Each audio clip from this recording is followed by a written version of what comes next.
APR Group, 2 and 3 BHK premium apartments at Patancheru. Comfortable pricing, GHMC and RERA approved.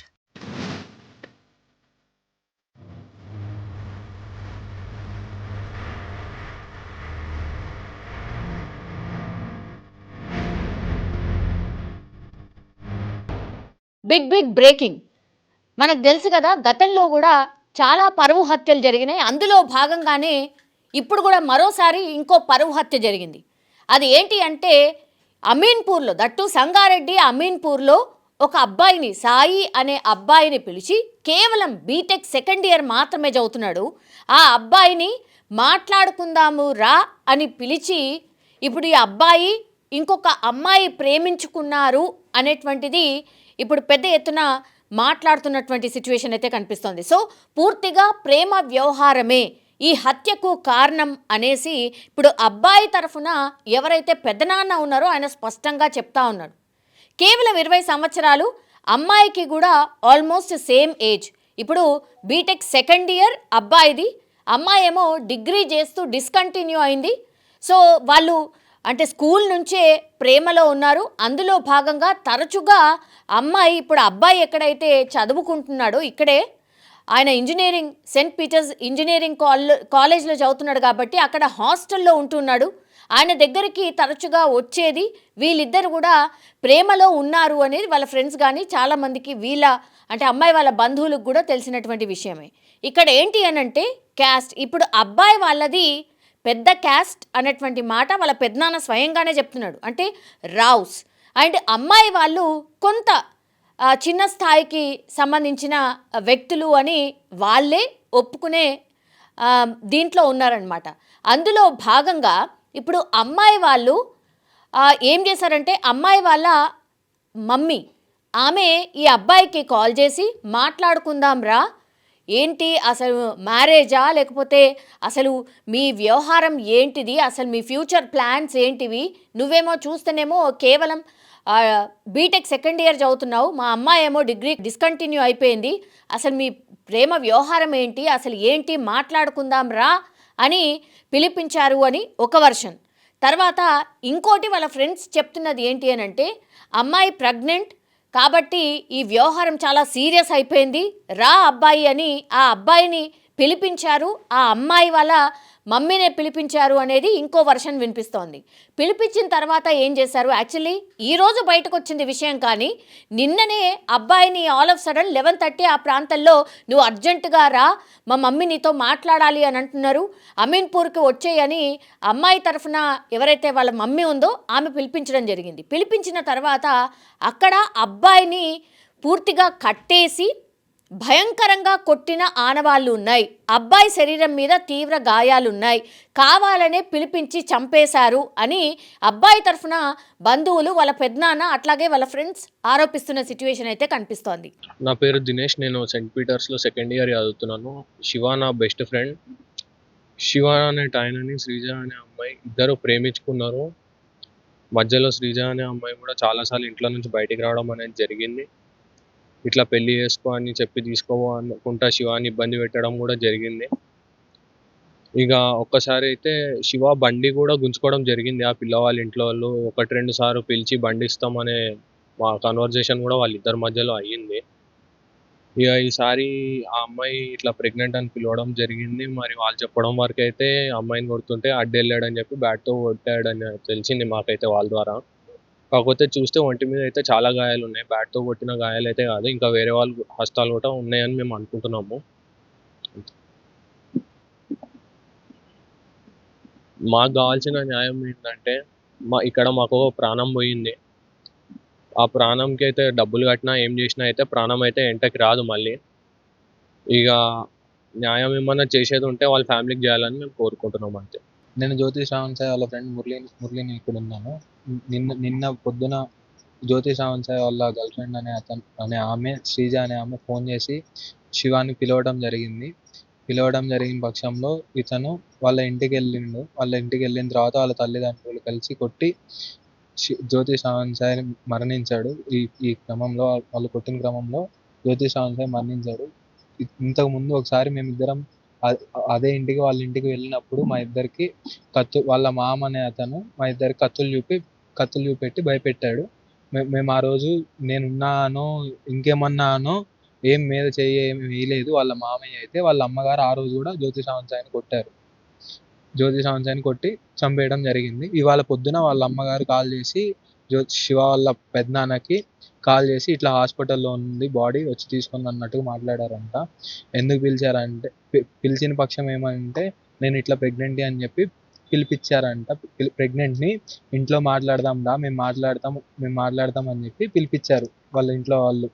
పిలిపించిన పక్షంలో వెళ్తే ఇట్లా అయింది. ఇంత ముందు కూడా చాలా సార్లు వాళ్ళు ఎంక్వైరీ చేశారు వీళ్ళ పెద్దనాన్ని ఎంత ఆస్తుంది ఏంది అది ఇది అని చెప్పి మాట్లాడుతూనే ఉన్నారు. ఈ అబ్బాయి పేరు వచ్చేసి శ్రవణ్. సో శ్రవణ్కి అమ్మా నాన్న లేరు, కానీ ఆయనకు కొంతమేర ఆస్తి ఉంది. ఆస్తికి సంబంధించి తరచూ ఈ అమ్మాయి అడిగేది అని, నీకెంత ఆస్తులున్నాయి, ఒకవేళ మనం పెళ్లి చేసుకుంటే ఈ ఆస్తులన్నీ కూడా నా పేరు మీద రాస్తావా, ఆస్తి పంపకాలకు సంబంధించి ఒక క్లారిటీ తీసుకుందామన్న మాట కూడా మాట్లాడారు. చాలా టైమ్స్ నీ ఆస్తులు ఎంత అని ఈ తరచుగా ఈ మధ్యకాలంలో అమ్మాయి అబ్బాయిని అడిగేది అన్నటువంటి మాట కూడా వాళ్ళ ఫ్రెండ్స్ చెప్తూ ఉన్నారు.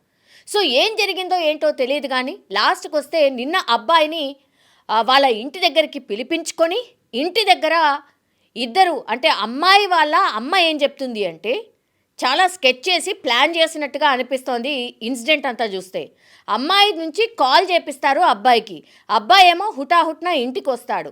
వచ్చిన తర్వాత వీళ్ళిద్దరూ అంటే అమ్మ అట్లాగే వాళ్ళ కూతురు కొట్లాడుతుంటే ఈ అబ్బాయి మధ్యలోకి వెళ్తే అప్పుడు బ్యాట్ తీసుకొని అమ్మాయిని కొట్టబోతుంటే అబ్బాయి అడ్డొచ్చాడు, ఆ బ్యాట్ తగిలి ఈ అబ్బాయి అన్కాన్షియస్ అయిపోయాడు అన్నటువంటి మాట అమ్మాయికి సంబంధించిన తల్లి చెప్తోంది. కానీ అబ్బాయి శరీరం పూర్తిగా కమిలిపోయింది, తీవ్ర గాయాలున్నాయి, చాలా చోట్ల గాయాలున్నాయి. ఒక్కరు కొట్టిన దెబ్బలైతే డెఫినెట్లీ కావు, చాలామంది కొట్టినట్టుగా ఆనవాళ్ళు ఉన్నాయని స్పష్టంగా ఆయన బాడీని చూస్తే అర్థమవుతుంది. ఫ్రెండ్స్ కానీ వాళ్ళ పెద్దనాన్న కానీ ఆరోపిస్తున్న సిచ్యువేషన్. వాళ్ళ పెద్దనాన్న స్పష్టంగా చెప్తున్నాడు, మీ ఏజ్ కాదు, ప్రేమ వ్యవహారంకి సంబంధించి ఇప్పుడు పెళ్లి చేసుకునే ఏజ్ కాదు, మీరు సెటిల్ కావాలి, ఏదో దాంట్లో స్థిరత్వం ఏర్పడ్డ తర్వాత మీ ఏజ్ ఇది అసలే కాదు, మీరు చదువుకొని సెట్ అయ్యి జాబ్ తెచ్చుకొని ఆ తర్వాత మ్యారేజ్ గురించి మాట్లాడాలి, ప్రేమకు సంబంధించి మాట్లాడాలి అని మేము చాలాసార్లు అబ్బాయికి చెప్పే ప్రయత్నం చేశాము అన్నటువంటి మాట చెప్తున్నారు. నా పేరు కాకాని వెంకటేశ్వరరావు. మా తమ్ముడి కొడుకుని నిన్న కొట్టి చంపారు. నిన్న మధ్యాహ్నం నుంచి మాకు తెలిసింది ఏంటంటే, నిన్న మధ్యాహ్నం నుంచి వాడిని బంధించి కొట్టి చంపేసి పొద్దున హోలిస్టిక్ హాస్పిటల్లో తీసుకొచ్చారని తెలిసింది. బ్రాడ్ డెడ్ అయ్యి తీసుకొచ్చారని హాస్పిటల్లో సమాచారం ఇచ్చారు. మేము అక్కడికి పోయి చూసాం. విషయం ఏంటంటే, వాడెవరో 10th క్లాస్ చదివేటప్పుడు ఇక్కడ ఒక అమ్మాయిని ప్రేమించిందని చెప్పారు. ఆ తర్వాత వాళ్ళు పద్దాలు థ్రెటన్ చేసుకుంటూ వచ్చారు. కానీ నేను ఆ చిన్నపిల్లలు అని చెప్పి నేను ఒకసారి వాళ్ళతో మాట్లాడి మా వాడిని కూడా కొంచెం సర్ది చెప్పి ఇంజనీరింగ్ అయిపోవాలి, చిన్నపిల్లలు ఇట్లాంటివి ఉండకూడదని చెప్పిన తర్వాత వాళ్ళు 2-3 సార్లు ఆ అమ్మాయి మా వాడి హాస్పిటల్ దగ్గరికి వెళ్ళి నన్ను పెళ్లి చేసుకో, మా ఇంటికి వచ్చి మాట్లాడు, నన్ను పెళ్లి చేసుకొని ఒత్తిడి చేసిందని వాళ్ళ ఫ్రెండ్స్ ద్వారా నాకు సమాచారం. అయితే నేను మా వాడితో కూడా చెప్పిన, ఇలాంటి పిచ్చి పనులు చేయకూడదు, మీ వయసు చిన్నపిల్లల వయసు, మీరు ఇంజనీరింగ్ కంప్లీట్ చేయమని చెప్పిన. మరి ఏం జరిగిందో ఏమో తెలియదు, కానీ నిన్న మధ్యాహ్నం వాడిని ఫోన్ చేసి పిలిపించి వాడిని బాగా కొట్టడం జరిగిందనేది, నిన్న మధ్యాహ్నం నుంచి నిన్న 12 గంటల నుంచి వాడిని కొట్టడం జరిగిందంట. ఒంటి నిండా గాయాలు అయితే ఉన్నాయి. మరి దానికి సంబంధించి వాళ్ళందరూ బంధించారు. రాత్రి తెల్లవారుజామున శ్వాసలో ఇబ్బంది వస్తే వాళ్ళు ఆ బంధించిన వాడిని తీసుకొచ్చి దగ్గర ఏదో చిన్న హాస్పిటల్కి తీసుకెళ్తే వాళ్ళు ఇక్కడ మా వల్ల కాదు, మీరు పెద్ద హాస్పిటల్కి తీసుకెళ్ళమంటే అక్కడికి తీసుకెళ్లే లోపల చనిపోయిండు. హాస్పిటల్లో చెప్పడం అంటే వీళ్ళు తీసుకొచ్చేసరికి చనిపోయి ఉండండి అని నాకు పొద్దున్న నేను హాస్పిటల్కి వెళ్తే చెప్పారు. మా వాళ్ళు వెళ్తే ముందు చెప్పారు, నాకు సమాచారం ఇస్తే నేను పోయి అడిగితే అదే చెప్పారు. ఆమె ఏమంటదంటే, అమ్మాయి తల్లి, మా అమ్మాయిని కొడుతుంటే ఈ అబ్బాయి అడ్డొచ్చిండు, నేను బ్యాట్ తీసుకొని కొడితే ఈ అబ్బాయి చచ్చిపోయిండని చెబుతుంది. కానీ మా అనుమానం ఏంటంటే, దానికి సంబంధించిన వాళ్ళు ఒక్కతే కొడితే అట్టా పిల్లోడు పెద్ద 5-7-5-8 ఉంటాడు కదా, గట్టిగానే ఉంటాడు. మరి వాడిని అన్ని దెబ్బలు కొట్టేదాకా అయితే ఓర్చుకోలేడు. అబ్బాయి ఇంజనీరింగ్ సెకండ్ ఇయర్ చదువుతుందండి, Saint Peter's Engineering College, Mysore కూడా. అమ్మాయి ఏదో డిగ్రీ చదువుతుంది, డిగ్రీ తప్పిందని అంటున్నారండి. మాకు అంతగా పెద్దగా వివరాలు తెలియదు ఇంకా దాని గురించి. మా వాడిని అయితే ఇలా అయింది. ఇక్కడ ఏంటి అంటే వాళ్ళ తల్లిదండ్రి లేకపోవడం, అబ్బాయికి సంబంధించి తల్లిదండ్రి లేకపోవడం, అండర్ కేర్ టేకర్ ఎవరు అంటే వాళ్ళ పెదనాన్న. సో వాళ్ళ పెదనాన్న నిన్న కాల్ చేసినప్పుడు లిఫ్ట్ చేయలేదట. ఆ తర్వాత మళ్ళీ కూడా కాల్ చేస్తే కూడా అబ్బాయి లిఫ్ట్ చేయలేదు. ఏమో కాలేజ్కి వెళ్ళాడేమో, ఇంకెక్కడ ఉన్నాడేమో అని లిఫ్ట్ చేయకుండా అప్పుడప్పుడు ఉంటాడు కాబట్టి అందులో భాగంగానే అనుకున్నాను. కానీ నెక్స్ట్ డే మార్నింగ్ అంటే ఈరోజు తెల్లవారుజామున 7-7:30 ప్రాంతంలో ఈ అమ్మాయి వాళ్ళ అమ్మనే కాల్ చేసి మీ అబ్బాయి ఇక్కడ పడిపోయాడు, మేము ఇక్కడ హాస్పిటల్లో జాయిన్ చేశాము అతన్ని అని ఈ అమ్మాయి వాళ్ళ అమ్మనే స్వయంగా కాల్ చేయడం, ఇదంతా కూడా డౌట్స్ క్రియేట్ కావడానికి కారణమైంది. ఇంకోటి ఏంటంటే వాళ్ళ ఫ్రెండ్స్కి కూడా హడావిడిగా బైక్ తీసుకుంటూ వెళ్తూ ఇలా అమ్మాయి పిలిచింది కాబట్టి నేను వెళ్తున్నాను అని చెప్పాడు. సో అందుకని ఇప్పుడు పోలీసులకు కూడా ఫిర్యాదులో ఏం పేర్కొన్నారంటే మా అబ్బాయిని ఇగో ఈ అమ్మాయి వాళ్ళ అమ్మ వాళ్ళే చంపేశారు, కావాలనే పిలిపించారు, స్కెచ్ వేసి చంపేద్దాం అనుకున్నారు, చంపేశారు, వాళ్ళకి ఈ ప్రేమ వ్యవహారం ఇష్టం లేదు, మేము కూడా సర్ది చెప్పే ప్రయత్నం చేశాము మా అబ్బాయికి కూడా, అయినా సరే ఆయన వినలేదు, అయినా సరే మేము చెప్పే ప్రయత్నం చేస్తున్నాం, ఏమైనా ఉంటే మాట్లాడుకుందాము అని కూడా చెప్పాము, కానీ ఇంతలోనే ఇంత భయంకరంగా చంపేస్తారని మేమైతే ఊహించలేదు అని పెద్దనాన్న చెప్తున్నటువంటి మాట. కానీ ఆస్తి వ్యవహారం ఉంది, అట్లాగే ఇక్కడ కులాలు ఎక్కువ తక్కువ అనే వ్యవహారం కూడా ఉంది.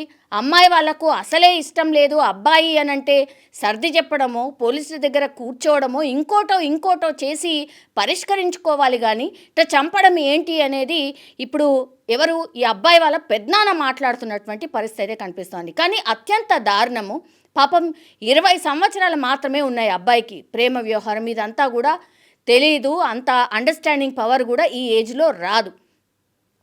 సో ఇంత దారుణంగా అంటే ఆస్తి గురించి అడుగుతావు, తర్వాత కులం తక్కువ మాది తక్కువ మీది ఎక్కువ అని మాట్లాడతారు, అన్నీ చేసిన తర్వాత చంపడం దేనికి? కూర్చొని మాట్లాడడమో ఇంకోటో పరిష్కారాలు వెతకాలి. కానీ మనిషిని చంపేస్తే ఏమొస్తుంది అని వాళ్ళ పెద్దనాన్న అడుగుతున్నటువంటి సిచ్యువేషన్. ఒకే ఒక్కడు అమ్మా నాన్న లేకుండా ఒకే ఒక్కడు మిగిలాడు అనుకున్నా, ఇప్పుడు లాస్ట్కి వస్తే అతన్ని కూడా తీసుకుపోయారు అన్నటువంటి మాట పాపం వాళ్ళ పెద్దనాన్న చెప్తున్నటువంటి సిచ్యువేషన్. సో ఫ్యామిలీ అంతా కూడా ఏమీ లేకుండా వాళ్ళ ఫ్యామిలీయే కొలాప్స్ అయిపోయిన సిచ్యువేషన్ అయితే కనిపిస్తోంది. వీళ్లకు న్యాయం జరగాలంటే ఈ అబ్బాయిని చంపిన వాళ్లకు ఖచ్చితంగా పనిష్మెంట్ ఇవ్వాల్సిందే. అట్లాగే ఈ ఫ్యామిలీ ఎవరైతే ఈ అబ్బాయిని కోల్పోయిన ఫ్యామిలీ ఏవైతే ఉందో వాళ్ళకి న్యాయం జరగాల్సిందే అని వాళ్ళ ఫ్రెండ్స్, అట్లాగే ఇప్పుడు ఎవరైతే వాళ్ళ పెద్దనాన్న ఉన్నారో వాళ్ళు మాట్లాడుతున్నటువంటి సిచ్యువేషన్. కానీ ఎంత దారుణం అండ్ ఎంత కిరాతకం కదా.